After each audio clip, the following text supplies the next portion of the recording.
नमस्कार दोस्तों, हमारे YouTube चैनल पर आपका स्वागत है। आज के वीडियो में हम आपको सिखाएंगे सफलता कैसे हासिल करें।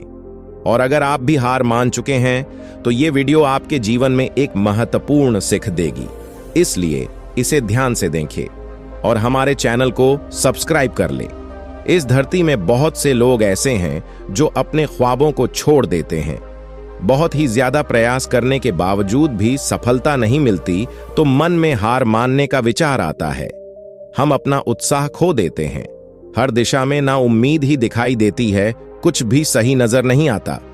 लगता है कि हार मान ले। यदि आप भी ऐसा सोच रहे हैं तो मैं कहूंगा कोशिश करें।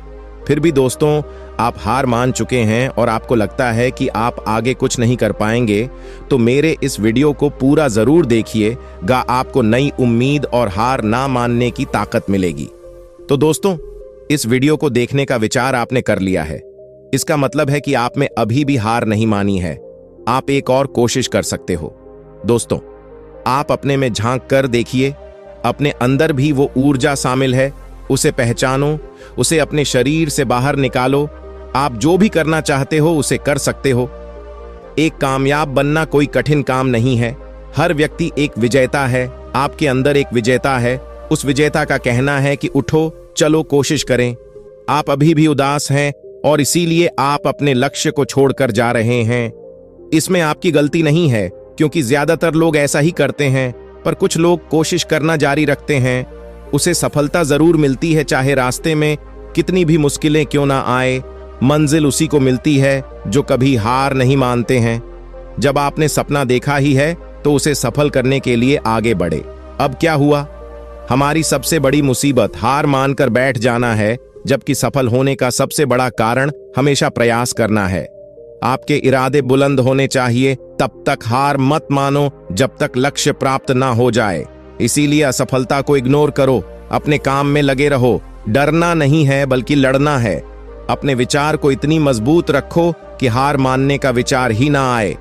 अपने लक्ष्य को महसूस करो, उसे अपनी बंद आंखों से देखो और महसूस करो कि आपने उसे पा लिया है। आप उस काम को कर रहे हैं जो आपको पसंद है। ऐसा करने से आपके अंदर एक सकारात्मक ऊर्जा का संचार होगा जो आपको अपने लक्ष्य के प्रति काम करने में आगे बढ़ाएगा।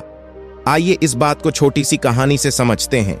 एक छोटा सा गांव था, उसमें एक कुटिया था।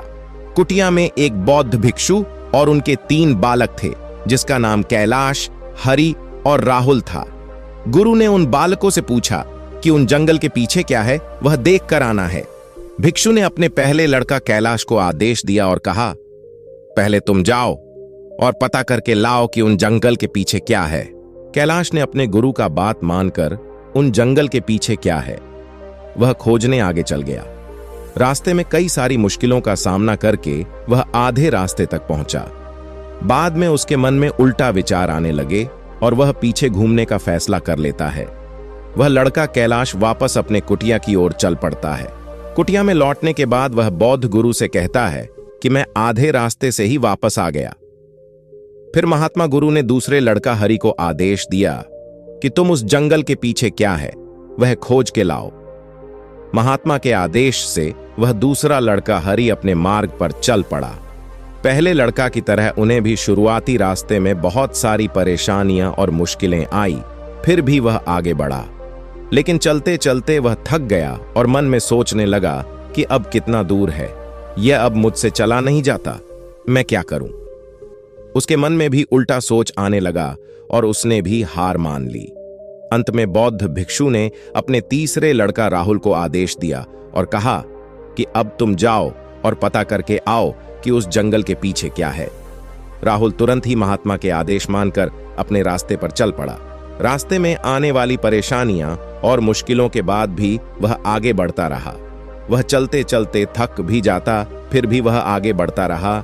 जब भी वह थक जाए तो थोड़ा रुक कर आराम कर लेता। वह सोचता कि अब कुछ ही दूर है, मुझे हार नहीं मानना है, मुझे बस चलते रहना है। ऐसे सकारात्मक सोच के साथ वह आगे बढ़ता रहा और उसे वह जंगल दिख गया। वह जंगल इतना बड़ा था कि वह आसानी से उस पर चढ़ नहीं सकता था। फिर भी उसने हार नहीं मानी और वह जंगल चढ़ गया और उसने जंगल के पीछे जो चमत्कार देखा वह देखकर वह बहुत ही खुश हो गया। वह वापस अपने कुटिया की ओर चल पड़ा। एक दिन एक युवक महात्मा से पूछता है, महात्मा, आप इतना अच्छा खाना कैसे बना लेते हो?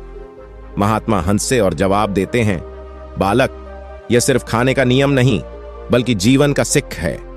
हमेशा खुश रहो, चाहे जिंदगी जैसा भी हो। युवक अच्छे से अपने दिमाग में बैठा लेता है और वह खुश रहकर आगे बढ़ता है। उसके बाद वह भी अपने मित्रों को खुश रखने का ज्ञान देता है और सभी खुश रहकर जिंदगी का आनंद लेते हैं। बुद्ध की बातों से प्रेरित हुआ लड़का ने अपने मन में नई विचार और मेहनत की भावना जगाई। उसने सोचा, हार तो सिर्फ एक कोशिश का अंत है और मैंने अभी तक पूरा प्रयास नहीं किया है। वह फिर से उठा और अपने लक्ष्य को हासिल करने के लिए पूरी मेहनत करने लगा। उसने अपनी लगन और समर्पण के साथ काम किया और नई परेशानियों का सामना भी किया। समय के साथ लड़का ने अपनी मेहनत और ईमानदारी से अपने लक्ष्य को पूरा किया। उसने देखा कि हर कठिनाइयां से एक नया सीख लेने का एक मौका है और जीत यही नहीं बल्कि अपने को समझने और सुधारने का एक तरीका है। महात्मा बुद्ध की विचारों से प्रेरित होकर व्यक्ति ने अपने जीवन को नई पहचान से देखा और अपनी आत्मा के साथ मेलजोल में जीने का सीधा मार्ग पाया। हार जीत की सोच से बाहर निकलकर उसने सच्ची खुशी का विचार को अपनाया। उस लड़का की मेहनत और संघर्ष की बातें गांव में फैल गई। लोग उसके साहस और मेहनत को देखकर सीखते हुए और उससे देखकर अपने लक्ष्यों की प्राप्ति के लिए कोशिश करने लगे। एक समय गांव का एक और लड़का संजय ने उस लड़का से मिलकर अपनी परेशानियों के बारे में बताया। संजय को भी कई बार हार का सामना करना पड़ा था और वह उससे जानना चाहता था। उस लड़के ने संजय को महात्मा बुद्ध की बातें बताई और कहा, हार उसको मिलती है जो कभी कोशिश नहीं करता। हमें हार मानने के बजाय मेहनत करना चाहिए और फिर से प्रयास करना चाहिए।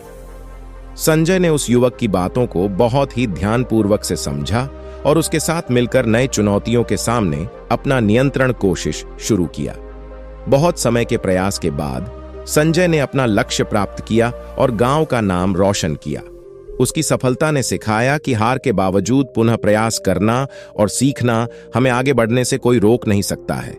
इसके बाद गांव में एक नया आनंद और सहयोग का विचार बना, जहां हर आदमी ने अपने लक्ष्यों की पाने के लिए मेहनत करने का विचार किया। इस प्रकार से लड़कों की एक छोटी सी विचारधारा ने गांव को नई सफलताओं तक पहुंचाया और सभी को यह सिखाया कि हार जीत सिर्फ मानसिक विचार हैं और सच्ची सफलता प्रयास और मेहनत में छिपी होती है।